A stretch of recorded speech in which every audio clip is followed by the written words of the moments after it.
The operation of the Ukrainian armed forces in Kursk region is part of the Ukrainian victory plan. Ukrainian President Volodymyr Zelenskyy has said. In an interview with NBC News, he stressed that thanks to the actions of the Ukrainian army, Russians have seen the real face of Putin.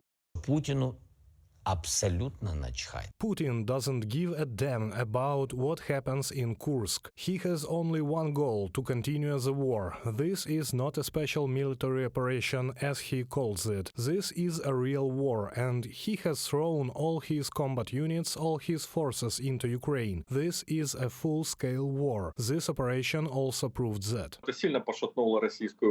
This has badly shaken the Russian authorities' confidence in victory, and morale is broken, no matter how we feel about it. And of course, it raises questions about what they call our old territories, authentic ones. It has sharpened the conflicts inside the government itself, between the Federal Security Service and the army, and it's a very good breaking point for Ukraine. The planning of the Ukrainian armed forces operation in Kursk region was conducted in the strictest secrecy, Volodymyr Zelenskyy said. According to him, this is one of the reasons for its success. Now, thanks to the effective actions of the Ukrainian army, Kyiv has gained a number of new opportunities. Estonian Defense Minister Hanno Pevkur has said Ukraine has significantly strengthened its positions for future negotiations with Russia. I believe that in Kursk region you have shown your ability to fight. Ukraine has proven that you have the manpower and equipment to regain control on Ukrainian soil. And not only that. During negotiations you need to have good cards in hand. And to have such cards you have to get them in a fight. And that is exactly what Ukraine is doing in Kursk region. Hanno Pevkur, Estonian Defense Minister, in an interview with the publication European Pravda.